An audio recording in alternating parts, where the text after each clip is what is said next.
الحمد لله رب العالمين والعاقبة للمتقين والصلاة والسلام على خير خلقه محمد وآله وأصحابه أجمعين.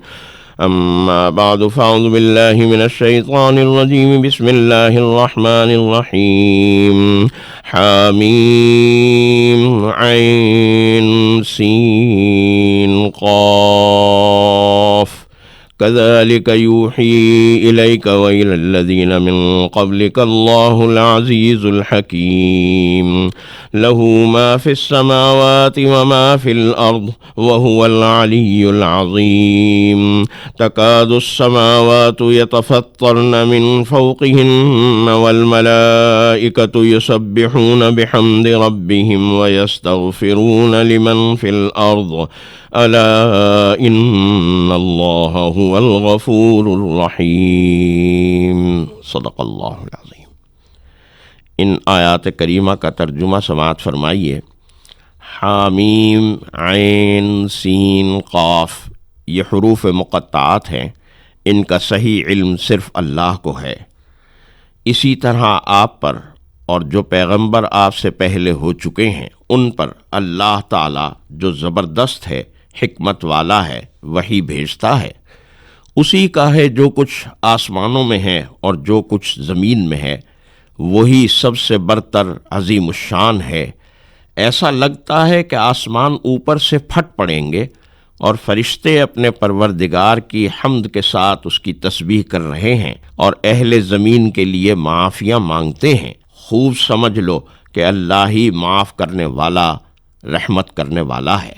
سورۃ الشورى مکی سورہ مبارکہ ہے. اس میں 53 آیات اور 5 رکوع ہیں.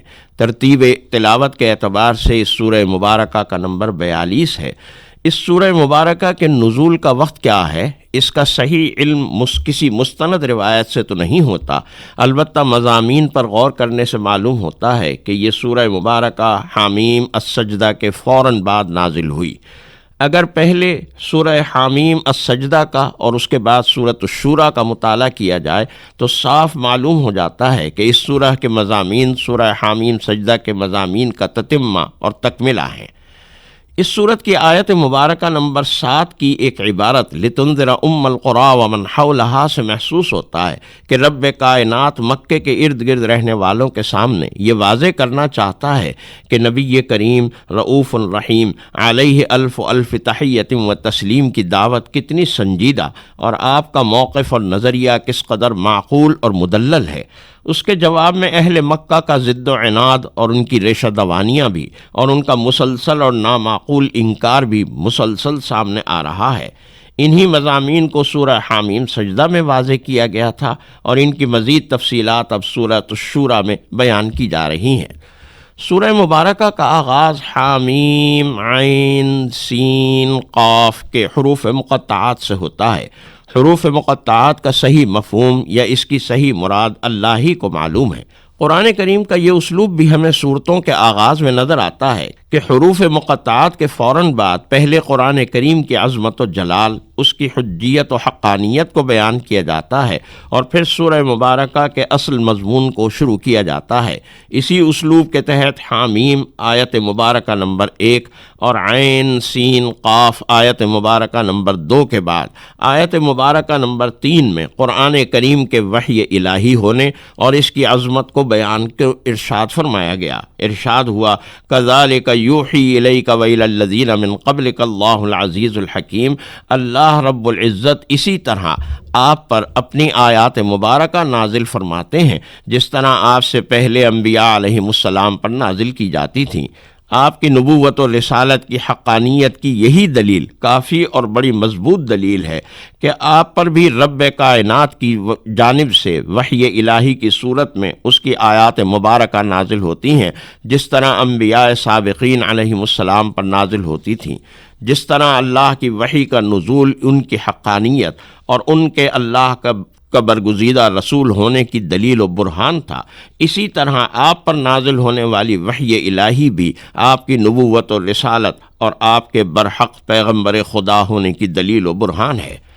آیت مبارکہ نمبر 3 کے آخری حصے میں اللہ تعالیٰ نے مضمون آیت کو بہت خوبصورت انداز میں نبی کریم صلی اللہ علیہ وآلہ وسلم کی رسالت کی حقانیت سے اپنی قدرت و خالقیت کی جانب موڑا کہ یہ وحی اس پروردگار عالم کی جانب سے ہو رہی ہے کہ جس کی غلبہ اور جس کی قدرت کی کوئی انتہا نہیں، اس کے علم و حکمت کی بھی کوئی حد و انتہا نہیں۔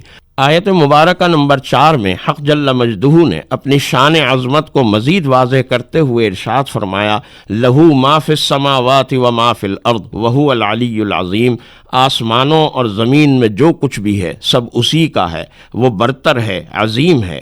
یعنی آسمانی دنیا ہو یا زمینی، نظام شمسی ہو یا ستاروں اور کواکب کا نظام، زمین پر چلنے والی مخلوقات ہوں یا زیر زمین پائے جانے والے تیل اور معدنیات کے خزانے، سب کا خالق بھی اللہ ہے، اور کائنات کے ایک ایک ذرے پر اقتدار بھی اسی کا ہے اور اختیار بھی اسی کا۔